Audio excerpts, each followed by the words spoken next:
All right, so the first rule of internal linking is audit your anchor text. Previously, I talked about SEO tools. I've worked in the SEO industry on the tool side for years, and there's a bit of a gap there because I know I've built SEO tools myself.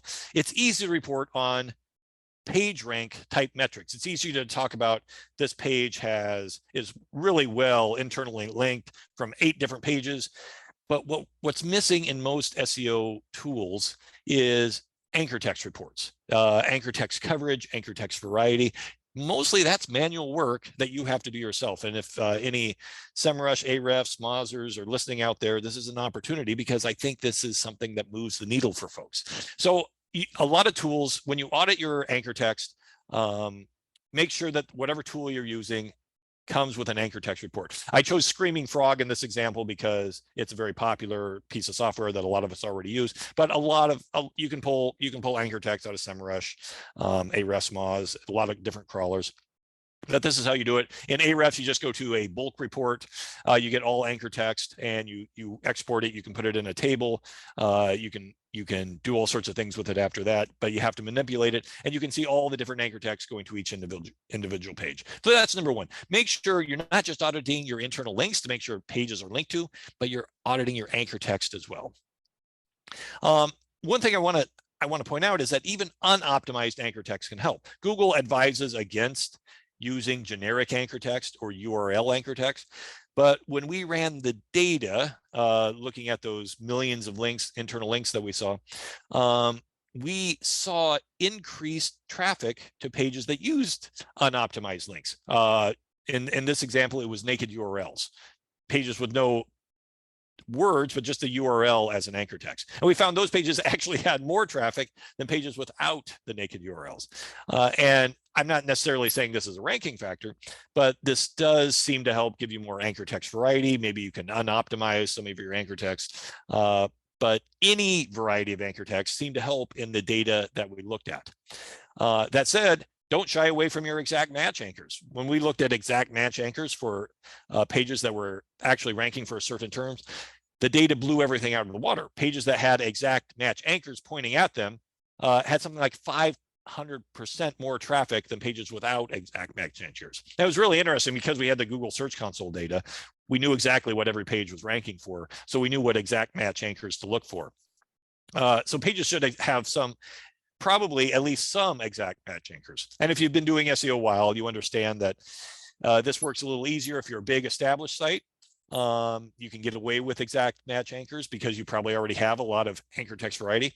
If you're a new site just starting out, you may not get away with exact match anchors as much because, well, for one, you don't have as much authority, and two, you just don't have the variety there. But when you're increasing your anchor text variety, an exact match seems to help in the long run. Second rule, Cyrus's second rule for internal linking: don't miss your alt text anchors. Going back to the beginning, our definition, alt text on an image is used as your anchor text. In our data set, we found that somewhere close to 5% of all links that we looked at were missing their alt text.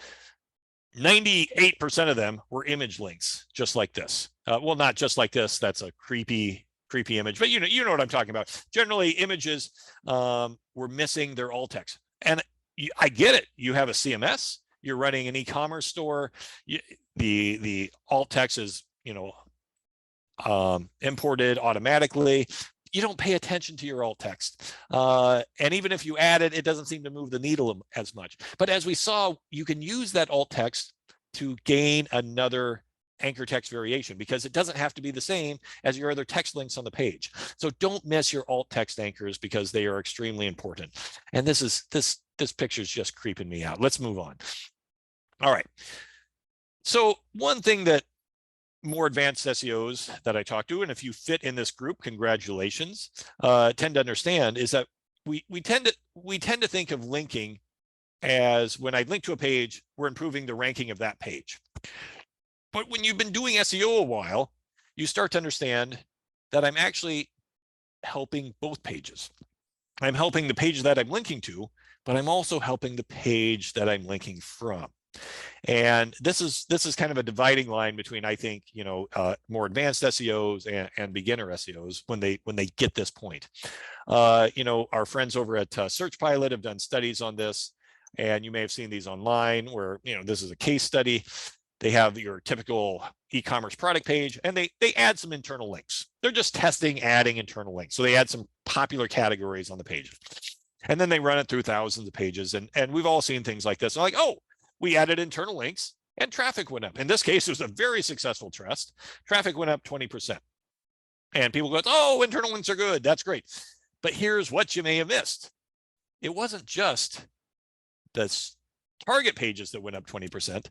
The source pages that had the internal links added to them also went up 20%. Now, there are a lot of reasons for this that are in theory possible. You're adding relevance, you're adding context, linking to authoritative sources, linking to topically relevant pages. Google sees this as a sign of expertise or authority or whatever they do. But we've seen this time and time again consistently for many years. Linking to authoritative, topically relevant pages, even if it's on your own site, can help Google see that your page is trustworthy, it's relevant, it can add some relevance there. Again, this is theory. We don't know why it works, but it works time and time and time again. So the smart SEOs link for the target page and the source page by finding those topically relevant pages to link to. All right, rule number 4, Cyrus wants you to link high and tight. And this means when you have important links, internal links on your page, I want you to put those links in places where people are actually going to click them high in your page in the main body of the text. So the best placement for a link when you're putting your internal links, placement counts so much. The best place that you can put your links are where people are actually going to click them. Not necessarily in the sidebar, not in the footer, not at the bottom of the page, but high in the article where they're prominent and people are going to click them. There's, Google's reasonable surfer patent that talks about this, where links count more if they are actually in places where people click. So, and this applies to PageRank as well. We see this in Google's patents. We're not sure how it actually works, but these links in these prominent places actually have more power. They have more power than the links in the non-obvious places. So when you're linking internally, you want to look for these high and tight places where people are actually going to click to pass the most power as possible for your internal links.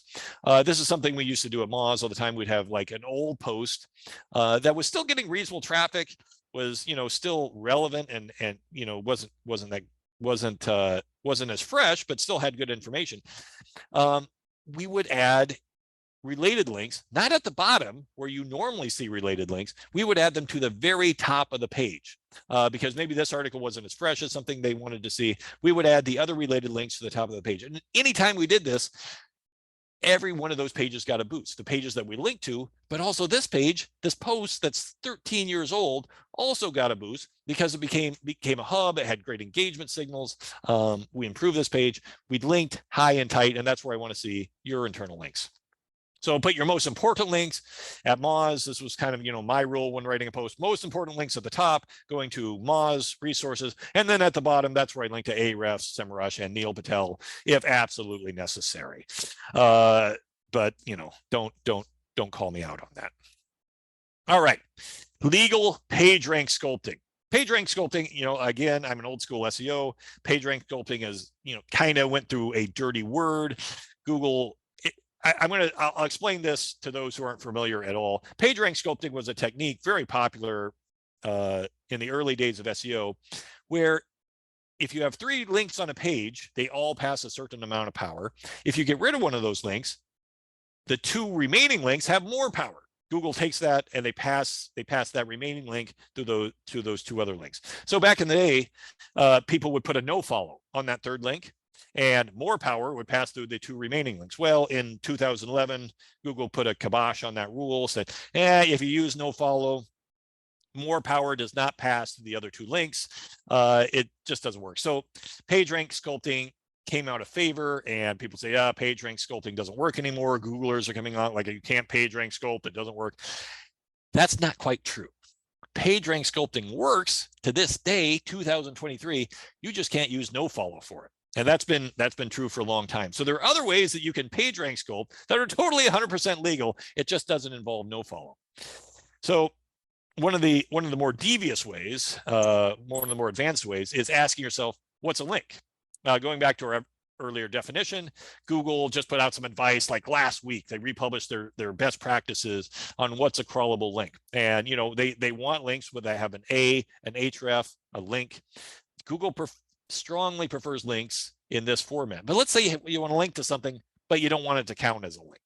You can't use nofollow, so what do? Well, if you're a little devious and you want to go through the work, and I'm not saying this is worth it, but there are ways to make links that don't look like links, that don't act like links, they don't validate as links, but to the user, they seem to be a link, but they're not going to count against you. So you do something like this, and this is just one example, and I'm not necessarily advising this, but this is just one example of how you can create something that acts like a link and quacks like a link, but Google won't see it as a link.